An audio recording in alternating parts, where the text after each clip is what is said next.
Just a quick start off with team news.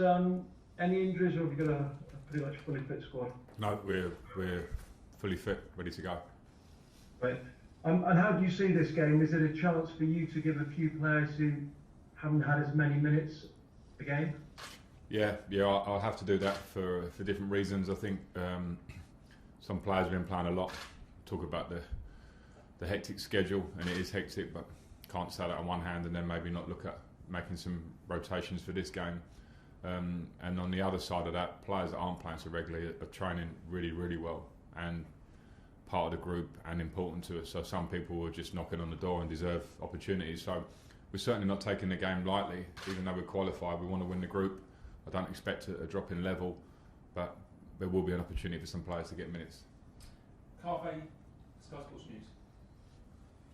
Frank, I just wanted to ask you about the news that John Terry is one of the favourites for the Derby County job. Obviously, you know him well, and you know Derby County well as well. Do you think he would be a good fit for the club? Yeah, I think John is destined to be a manager. He's obviously working very well alongside Dean over the last few years at Aston Villa, so would have been learning a lot, but what John knows and his experiences in the game as a player will be huge. I know that from playing alongside him so long, what he has to offer. So I think it's a great opportunity potentially for him, if true, and for Derby. I've got a lot of affection for Derby for my time there. It was short, 1 year, but I know what a great club it is, what great fans they have, what a great feeling there is in the city for the club. And John will be a hungry, ambitious manager, whether it's Derby or whatever other opportunities come his way as he goes along. So I don't know anything, but John is going to be a fantastic coach in my opinion. Moose, talk sport. Hi Frank, now you said you want to win the group, but how hard is it to motivate players when you've already qualified and in a sense this is, to all intents and purposes, dead rubber? Well, it certainly isn't a dead rubber, Moose. I know what you're saying, but we want to win the group for different reasons. Obviously, in your pathway through, it's not clear always that coming first is the beneficial position, but we generally want to do that. Also, in terms of motivation, when I'm talking about players that might play that haven't played so many minutes, their motivation is to try and show why they should be in the starting 11. I have difficult choices, and it's an opportunity for players to give me more difficult choices going forward. And as a collective, we're on a good run. We haven't, lost since Liverpool, which was a difficult game for us for circumstances that happen in game. And my feelings in football are, my experiences are that if you are going well and you decide you want to switch the flick the switch off, Moose, and flick it back on again, it doesn't work that way. So we have to remain consistent in our approach. Nick Fuel. Hi Frank, thanks for your time as always. Just on Billy Gilmore, is he ready for action yet? And whether he is or not, just in the wider context of him this season, where do you see him sort of fitting in this year? Because obviously I guess last year was a very early jump in for him, wasn't it? So does he need a bit more time, or will we see him again? No, he's fit now, Billy. He could probably do some more match minutes, which are hard to get in the COVID times. He's behind the scenes because of the way the bubbles are here at Cobham, but he's in the squad tomorrow. It would be nice if he can get some minutes over, particularly these two Champions League games remaining in the group stage. And where do I see him? I see him hopefully coming back at the level he was at just before he got injured. He made a great impact.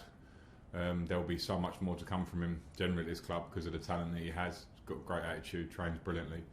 He's looking spot on, so he comes in just to compete in the squad with the other players in that midfield area. Cristina Perez.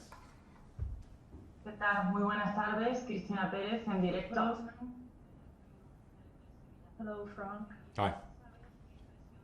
Oh. I would like to know what do you think about the Sevilla FC and its manager, Julian Lopetegui.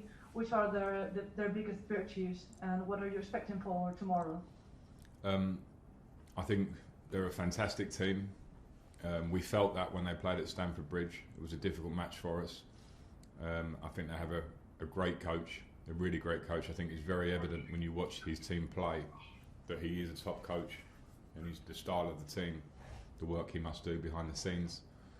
They have a lot of threats that remind me of Premier League teams in terms of their attributes, with the physicality, with the speed of their game, with their willingness to cross balls into the box, and the energy in their team. So I expect a really tough match. Matt Law, Daily Telegraph.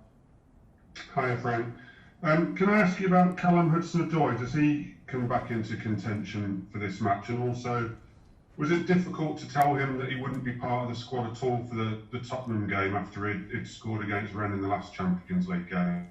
Yeah, it was difficult, Matt, and I've been really pleased with his training lately.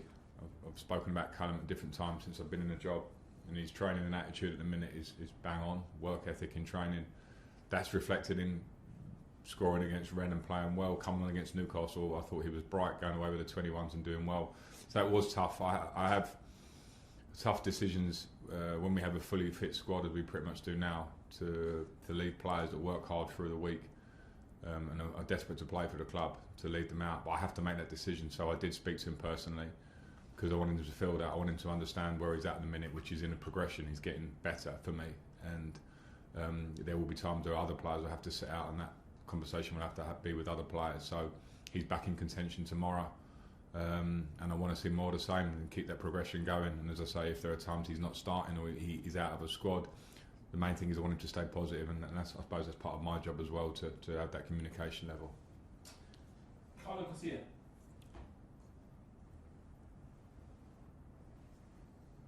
Carlo Garcia. ¿Qué tal, Frank? Muy buenos días. Hello, Frank. I would like to know which do you think are the keys for tomorrow's match in order to beat Sevilla? I think the key for us is, and this is Champions League games generally, but with a team of the qualities of Sevilla and the players they have, is our concentration and focus when we work without the ball, because they're very, very competent on the ball. They play very well and have good possession. So we have to improve on what we had, how we played at Stamford Bridge, where we weren't quite as good as we should be. But we just need to go there with confidence. We are playing well. We will respect them as a team. But the way we are playing, if we can keep the level of form, I expect us to be able to go there and really compete against that good side that they are. Andy Dillon. Hi Frank, can you hear me okay? Hi Andy, gotcha. Hiya. If I may just go back to the discussion about Callum there. Firstly, just following on from your comments, I just wondered, how did he take it when you had a chat with him to tell him that you were having to leave him out and explain him the situation? Obviously he's a young, hungry lad. And also, I know it's the kind of a calculated risk to take with every player that you have to leave out, but I just wondered, in his case particularly, you've had Bayern Munich have come out publicly to say, you know, they're keeping an eye on him. Is it a bigger risk than normal you're taking by leaving him out, and it's something you just have to accept? I think, Andy, for all the players we're talking about, I'm talking about probably a squads I have to leave out 4 or 5 players maybe per game. If I went through all the permutations of all of them and how they may feel and the risk of it, I wouldn't make a decision and I wouldn't be able to do the job. So I'm aware with Callum where he's at, and he took it very well. It's not easy conversations. All players want to play. I expect that, and he'll get his opportunities. He'll get minutes tomorrow, and it's up to him then to keep showing when he plays that he deserves to start, because there's competition in that area. That's a reality of playing for Chelsea. So I'm not worried about the noise around it or what might the permutations of not being in the squad might mean down the line. I'm just worried about picking the right squads, and at the same time, if I feel like I'm taking someone out of the squad when they kind of deserve to be in it, I just have to be straight and honest with them on that point and try and work with them to keep them positive and working in the right direction. And hopefully with Callum we got that. His reaction to me saying it to him was great. His reaction since the game and training today has been great, and you can show when he plays. Okay, last 2, Iker Castano and then same bell to finish. Buenos días, Frank. Iker Castano. In your history as footballer as well as manager, you have always played in great stadiums, but tomorrow you are playing at the Fuente Tijuana.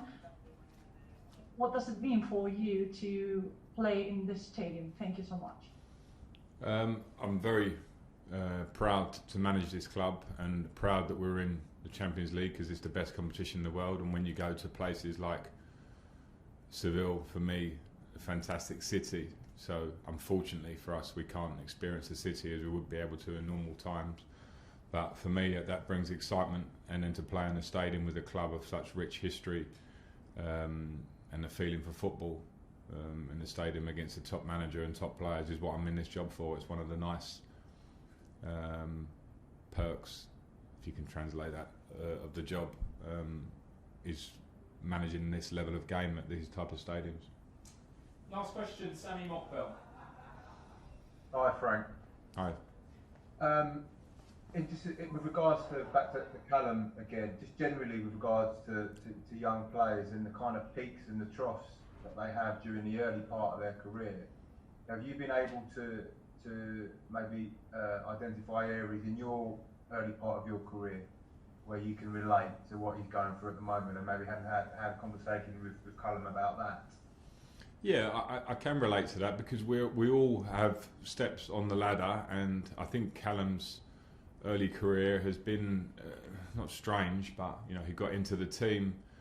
There was a lot of talk around him, I know, the year before I came, and then he got a really, really bad injury, and I think for a big part of last season, the back end, and even this season, I think Callum made these quotes himself when he was on international duty. He was feeling the injury a little bit, and I think now time and work is showing him to be back, hopefully in recent form, to where we want to be. And then you realise that he's still a developing player, because when there's a lot of talk about a player, you kind of think that maybe they've been around longer than they have. He's still a very young man. So unfortunately for him, because it's not nice to tell someone they're not in the squad, but I have to see the bigger picture, and I know that Callum has hundreds of games hopefully in front of him and progression to make, and will have big impact because of the talent, as long as he has the hard work which he's shown at the minute.